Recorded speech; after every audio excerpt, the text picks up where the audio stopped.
those assembled.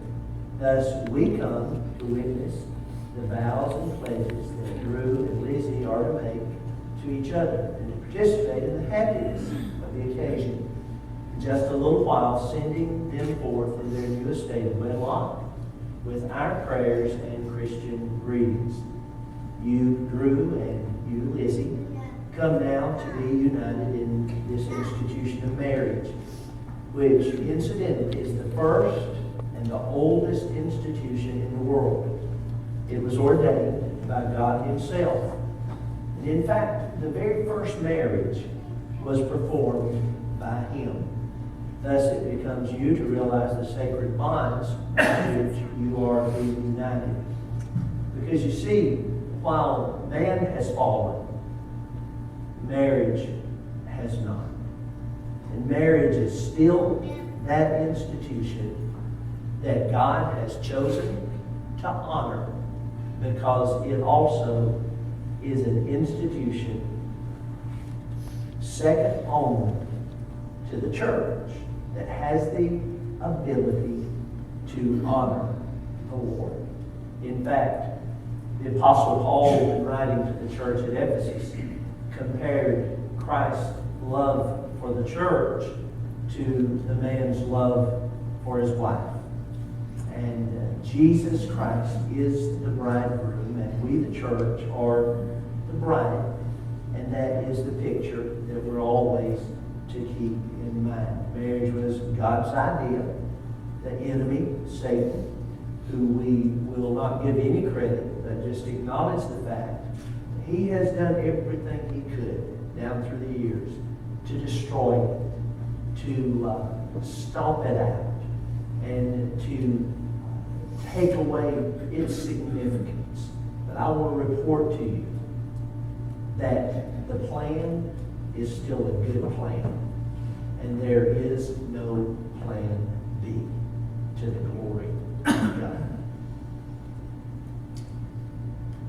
The question is as simple as this, but yet I'll never ask you a more important question in your entire life.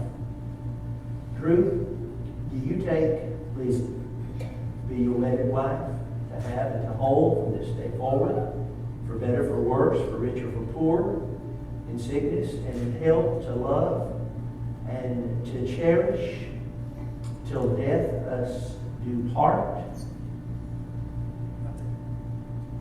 Elizabeth, do you do likewise? Who gives this woman to be married to this man? Her mother and I do.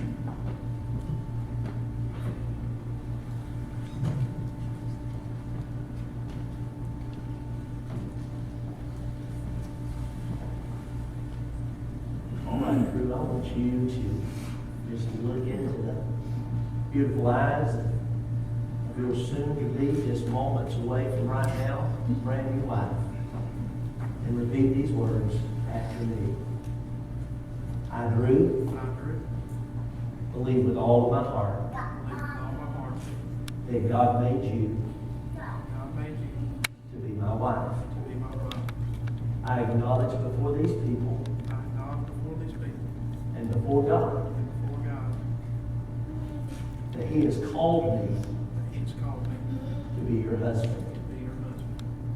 By His grace and the fullness of His Spirit, I do hereby commit myself to serve Him, to serve you, and to serve our children, and everybody else that He gives me the opportunity to do so. I love you, Elizabeth Jones.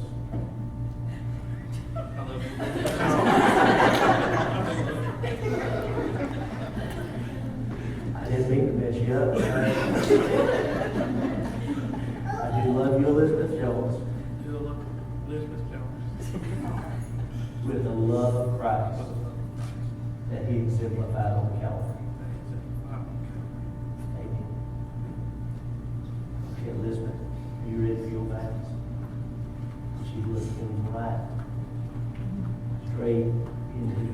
call me.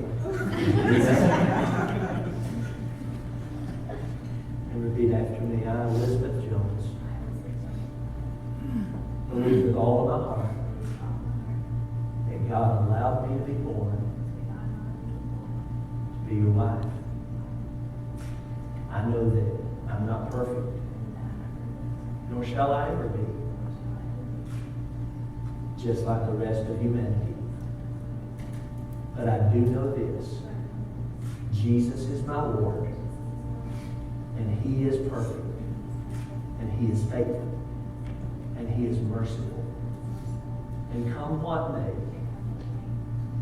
through the good times and the bad, through the happy